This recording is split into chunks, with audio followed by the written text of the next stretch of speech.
Hey guys, this is EJ Allen with the Wolverine.com, and I'm here with Coach Bags, father of Michigan commit Devon Baxter. Coach, you are his dad, but you are actually a coach, his defensive line coach. You had a chance to coach him throughout his entire life. Just tell me a little bit about having a son and coaching him and what that experience is like. Well, he is the second son I've actually coached here at the same position. And honestly, I didn't want to coach either one of them. It is hard to coach your own son because they're your kid. You kind of like, I know you can do it better than that. So you want to hold them to a higher standard, but sometimes you have to catch yourself and you have to go, all right, would you, if that was anybody else, would you key? So it's tough. And you have to remember when you get in the car, you got to turn off being the coach and be dad. Because it would be days if we lost, the whole ride home, we were going to replay every play, one for one. But after a while, like I said, after his older brother coaching him, I learned that you got to when to cut it on and off.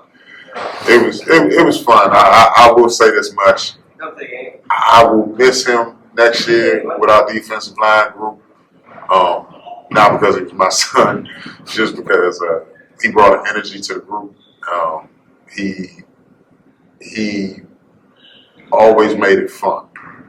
I will say that for him. He always made it fun.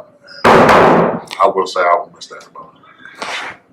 You are the defensive line coach at Gwynn Park, but Dev didn't start off as a pass rusher at all. He actually started off as a quarterback. So tell me a little bit about his journey from the offensive side of the ball to ending up with his dad on the defensive line.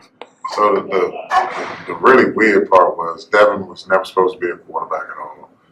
They actually had him playing offensive tackle, I think D tackle.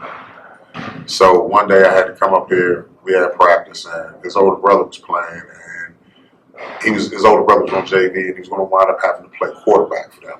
So we had a quarterback coach here, an old guy named Coach Hill, really good quarterback coach. And Devin was probably 7'8", and he wound up going with Coach Hill and the quarterbacks doing his drill. And about 20, 30 minutes later, Coach Hill comes over to me and goes, "Coach, what position does he play?" And I said, "He's a tackle." He said, "No, Coach, he's a quarterback." And I said, "What?" And he had some bucket drill set up. He handed Devin the football. Devin dropped the ball in the bucket twice before any of the high school kids had got it in once. And Coach Hill was like, "No, he's a quarterback." And from that point on, he was a quarterback. And I mean, he was a good quarterback. And so he played it for so long, it blew my mind when he just came to me and said, "Yeah, I don't want to play quarterback anymore." And I was like, "What are you going to play?" And he said, "Tight end." Him playing tight end, I really couldn't argue that much because one thing I always knew, he always had really good hands. He always had really good hands. I didn't know if he could run routes, though. That was my question.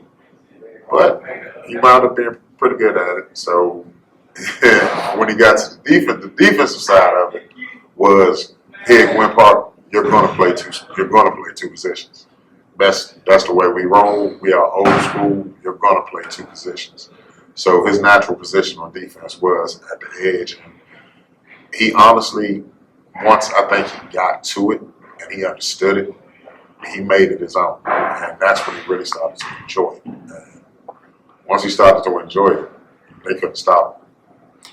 So Dev obviously blew up this year, going from completely unranked to one of the top 300 prospects in the entire country. How much have you seen him progress this year, and what were some things you saw improvement in? Well, honestly, if Devin had gone to a private school, any of them, and they all wanted him, he'd have been known 2 years ago. But because he stayed here at a small school, people didn't know him. And I would tell him, just because you don't have 20, 30 offers doesn't mean you're not as good a player as that kid does. And I told him just keep playing. And it was a snowball effect. It was Virginia Tech, then it was Maryland, then it was Boston College, then Tennessee hit. And when Tennessee hit, it was like, wait a minute.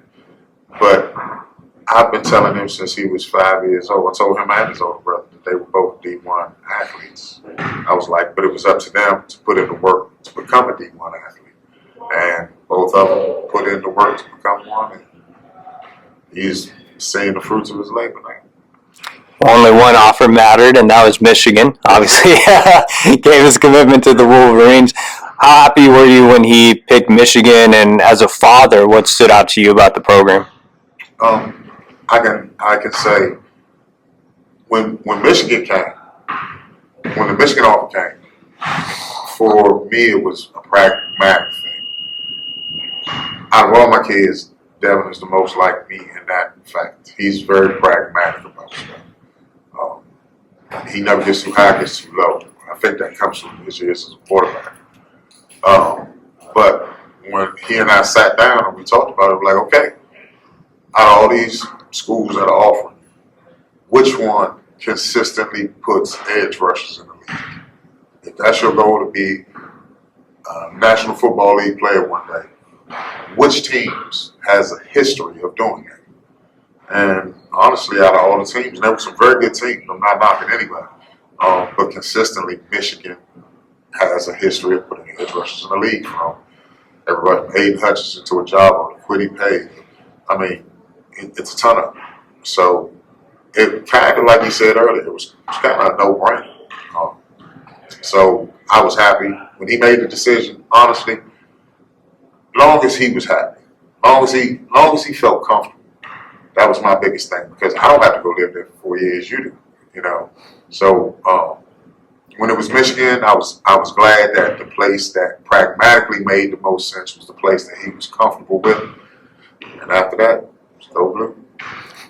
So I know you had Jesse Minter, Dylan Roney, Mike Elston in your house here recently. Tell me about the relationships you built as a dad with the coaching staff. It was great having them over. They're a great bunch of guys. And the funny part is they wanted to come over and, talk about, I guess, what you would normally, things that people normally talk about. But I'm a football guy.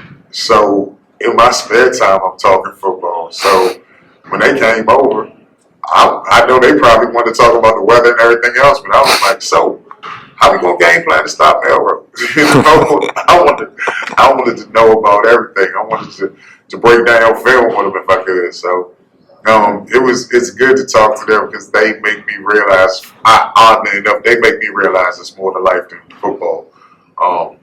But they're really good guys. They're a wealth of knowledge when it comes to the sport. And Rooney, I think Rooney is going to be an upcoming star in the sport. So I think, like I said, they have a ceiling right now that's through the roof. So hopefully they can take Devon along with it. You mentioned Michigan has that long history of producing pass rushers. What do you think Dev's going to bring to the room that might be a little different from the guys they've had? Devon probably isn't sure. Typical edge rusher from the aspect of, I've coached a lot of edge guys over the years, and they're all different in a way. But most of them are, I call them the fine brimstone guy off the edge. They're coming 100 miles an hour like a bat out of hell, and make no mistake, that is great. But that can't be every play. You have to be able to be smart and use your head. You can't be so aggressive that you put yourself out of position or you cause the defense to be in a bad spot. One thing about Devon, he's a true thinking defensive end.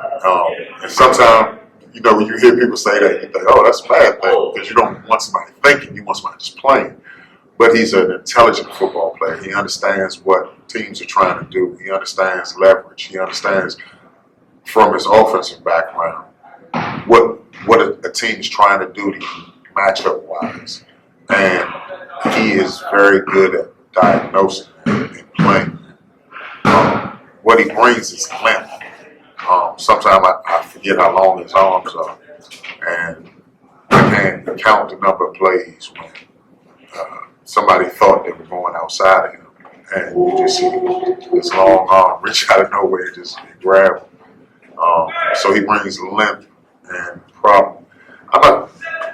Everybody on Michigan's defensive line is pretty quick, so I think he'll fall in with their quickness and their speed, and I think his length and his surprising strength. He uses his length as a leverage point a lot of times, and that allows him to be able to throw it. So I think with Roney and Elston and everything else they got going on up there, I think it'll be a great spot for him. I think he'll learn a lot. Last thing, he obviously signs on Wednesday. What is it going to mean to you to see him put pen to paper and make it official? It's going to be great. You know, he said this is what he wanted to do. And one thing about me, I want my kids to be able to do what they want to do. You dream it, go do it.